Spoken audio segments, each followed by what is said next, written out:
Oke, jadi ini hasil rendaman yang kemarin saya katakan banyak sekali tanahnya, dan ini hasilnya. Ini akan saya coba naikkan kadarnya ke 90 plus ya. Ini sekitar 1 gram 800, 1 gram setengah lah ini. Akan saya coba campur dengan tembaga ya. Oh iya, ada yang bilang apakah tembaga bisa menyatu dengan emas? Jawabannya bisa, teman-teman. Jadi tembaga itu bisa menjadi alternatif kalau kalian tidak punya perak untuk menaikkan kadar atau tahap pemurnian emas ya. Saya tidak menjamin untuk kemurniannya mencapai 99%, karena menurut saya harus pakai perak ya, biar meresapnya ke seluruh bagian-bagian emas ya. Jadi emas yang tidak tercampur dengan perak dan tembaga itu akan terhalangi, akan susah untuk menjadi kadar 99 atau 24 karat. Jadi harus benar-benar dalam sistem pengecoran ya. Harus benar-benar aduk merata. Saya ambil dulu untuk tembaganya. Di sini akan saya tempat pengecorannya di sini ya. Ini bekas pengecoran dulu. Jadi kalau bisa tempat pengecoran itu cukup satu ya. Karena campurannya tembaga bukan perak. Oke, jadi ini dia tembaganya. Saya ambil dari bekas gulungan dinamo ya. Ntar akan kita satukan. Nah, ini dia. Sekitar 10 gram. Nah, ntar akan saya cor ya. Ini disatukan. Sistem pengecoran untuk tembaga dan emas biasanya saya menggunakan soda api ya, agar bisa menyatu. Kalau pakai borak biasanya agak lengket, tapi kalau tidak ada soda api tidak apa-apa, pakai borak doang.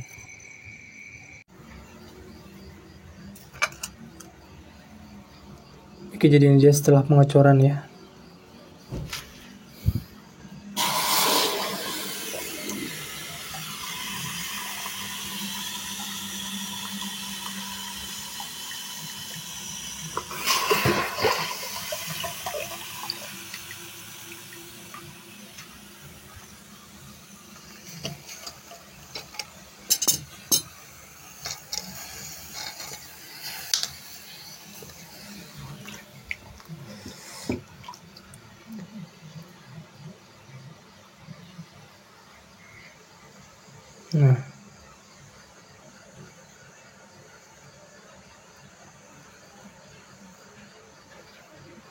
Nah, ini dia.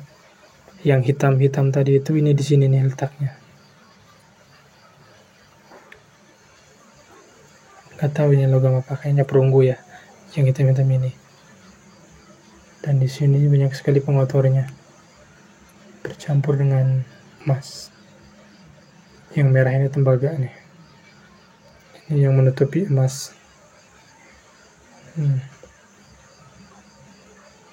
Ada berbagai macam warna di sini, hitam, merah, perak, agak kuningnya juga.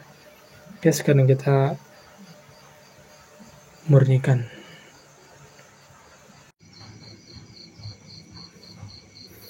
Oke, semua bahan sudah terkumpul ya. Di sini ada nitrit atau HNO3. Di sini sudah ada stainless. Nah, untuk stainless itu tahan ya terhadap nitrit ya atau air keras. Dan di sini ada tutupnya. Di sini sudah ada air garam dengan perak di bawahnya ya. Sengaja saya tidak memakai perak karena masih sedikit. Ada air, dan di sini ada untuk menambah reaksi. Jadi ambil apinya itu dari kardus saja yang lebih mudah terbakar. Oke.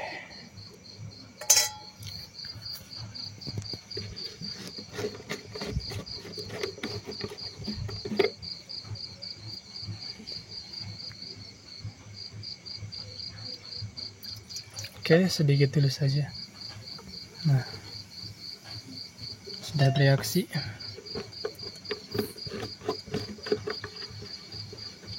Supaya lebih mantap kita tambahkan api ya, pemanas. jadi lebih maksimal prosesnya, cepat.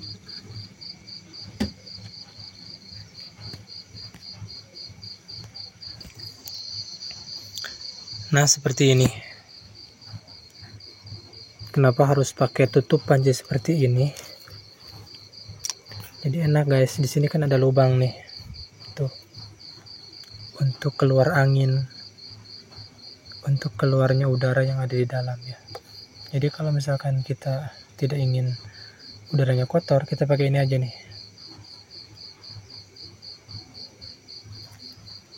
Mantap. Kalau kita buka, wow, hitam guys. Nah, itu ilmu guys ya.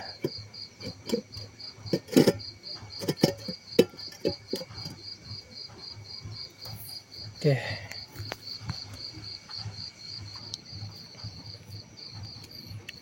Bisa teman-teman lihat ya. Udara yang ada di dalam itu sangat hitam sekali. Itu adalah abu dari atau asap yang dimakan air raksasa yang memakan itu ya, tembaga. Nah, kemarin saya sempat melarang ya untuk yang kadar 70 ke atas itu tidak disarankan untuk dicukim, atau lebih baik dijual saja karena itu kan kadarnya sudah tinggi. Kalau misalkan kita ganggu, takutnya pada saat kita proses pengecoran, karena proses itu ada agak sedikit kegagalan. Kalau misalkan gagal, yang ditakutkan malah makin jelek ya hasilnya, susut. Kemarin ada yang bilang, mana mungkin Mas Murni susut. Ya iyalah, namanya juga Mas Murni itu kan udah murni. Kalau udah murni ngapain dicukim lagi? Saya katakan Mas kadar rendah ya, bukan Mas Murni. Kalau Mas Murni ngapain diotak-atik lagi? Udah kayak LM Antam ya. Tinggal nunggu harga emas naik turun aja ya kalau sudah LM. Nah, sekitar 4 kali atau 3 kali bilasan ya. Ini baru pertama. Ntar akan saya kasih lihat hasil bilasannya. Oh iya, bisa nggak sih kalau misalkan proses kayak gini tidak memakai api? Jawabannya bisa guys. Cuma lama guys. Kalau memakai api itu untuk menambah reaksi dari si air keras itu. Jadi mempercepat proses. Nah, kalau misalkan tidak memakai api, itu kita lama proses menunggunya. Jadi kita harus menyimpan semalaman, air kerasnya itu dikasih banyak. Pasti setelah 12 jam lah, pasti akan selesai. Biasanya kalau lihat di YouTube itu, kalau dari orang-orang luar biasanya suka disimpan seharian baru dilihat lagi besok.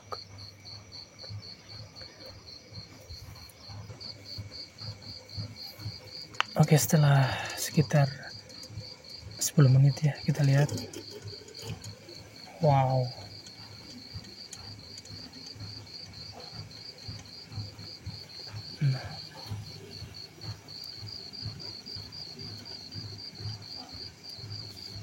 Oke.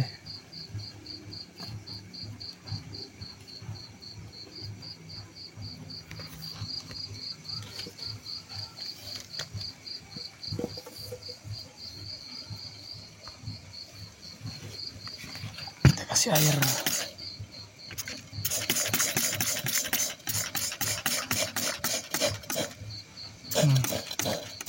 Udah kelihatan itu emasnya tuh.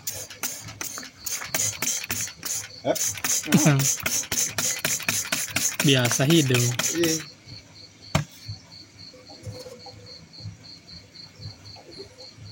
Cukim.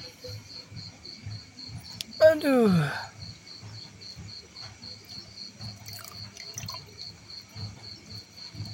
uyah apa jadi langsung gitu.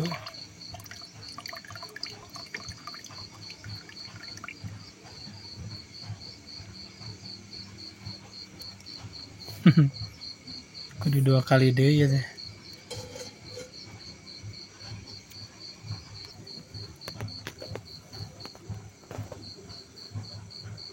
Nah, sudah pecah ya. Kita kasih lagi air kerasnya. Oke, lanjut, reaksinya masih normal kembali.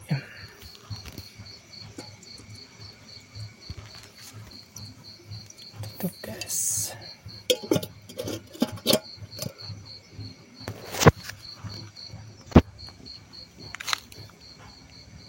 Nah, ini adalah cairan bekas sugiem tadi ya. Karena sudah ada garamnya, jadi langsung keluar tuh peraknya. Putih-putih ini perak nih. Untuk mengambilnya gampang ya. Kita tinggal tuangkan cairan ini ke tisu atau kain prasut. Setelah airnya turun, tinggal peras. Setelah itu lebur. Nah, masih sedikit ya perak yang saya punya, jadi belum cukup untuk mencampuri, untuk menurunkan kadar. Jadi saya terpaksa memakai tembaga. Ini baru bilasan yang kedua ya, tinggal 1 kali lagi. Jadi ini hasilnya teman-teman. Ini hasil 3 kali cuci ya. Itu masih ada yang besar-besar. Harusnya ini kayak tepung, tapi tidak apa-apa. Karena saya sudah bilang saya tidak menjamin ini mencapai kadar 99 atau logam mulia. Bisa teman-teman lihat ya di air. Nah, itu ada yang mengambang. Itu adalah serbuk emas, serpihan emas. Karena saya suka kayak gini, digini-gini. Jadi ada yang ikut terangkat ke atas ya. Emas kecil itu ngambang. Nah, oke. Sekarang tinggal lebur. Oke, setelah dikowi kita tambahkan boraks ya. Wajib kita tambahkan boraks untuk pelumas ya, agar tidak lengket. Untuk peleburan kita memakai api sedang dulu ya. Kalau misalkan kita memakai api yang langsung tajam, biasanya kowi itu ada yang kurang matang ya. Jadi ada beberapa kowi yang dindingnya itu suka pecah, dan pecahnya itu suka terpental keluar ya.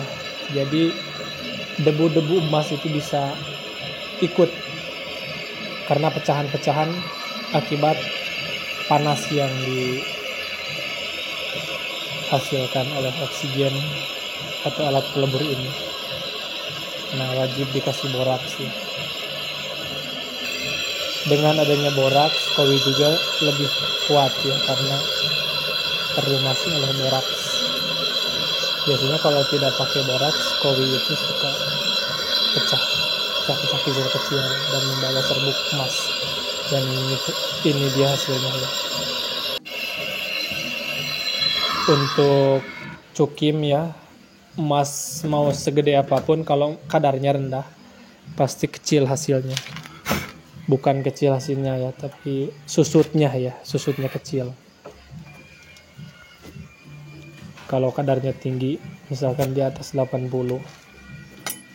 atau di atas 75, itu susutnya sedikit. Kalau kadarnya rendah, itu susutnya pasti banyak. Karena pengotornya, tujuannya itu kan kita menghilangkan pengotornya. Sedangkan kalau kadarnya rendah, yang paling banyak itu adalah pengotor emas atau logam ya. Kita sebutnya logam, bukan emas. karena banyak di situ campurannya, mulai dari tembaga, perak, dan mungkin ada palladiumnya, mungkin ada perunggunya. Itu adalah pengotor emas. Nah, ini hasilnya ya, tidak besar, tapi alhamdulillah bisa diproses lagi agar lebih ada lebihnya uangnya. Jadi kalau tidak diproses seperti ini, uangnya mungkin minim lah, jadi rugi ya.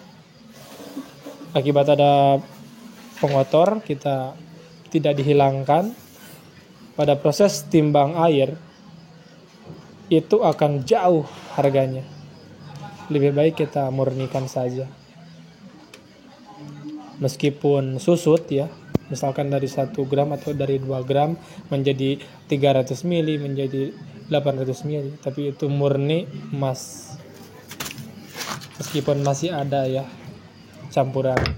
Kalau dimurnikan kayak gini atau dinaikkan kadar kayak gini, tidak ada yang bisa menjamin mencapai 99 ya. Karena baik itu dari timbangan, dari alat timbang airnya juga bisa saja ada yang error. Bisa juga dari pengecoran, ada yang kurang merata proses pengecorannya. Nah, di palu-palu seperti ini tujuannya untuk memudahkan proses timbang air ya. Jadi proses timbang air itu, si emas itu diikat lalu digantung, ada timbangannya itu, ada biasanya ada pengait ya.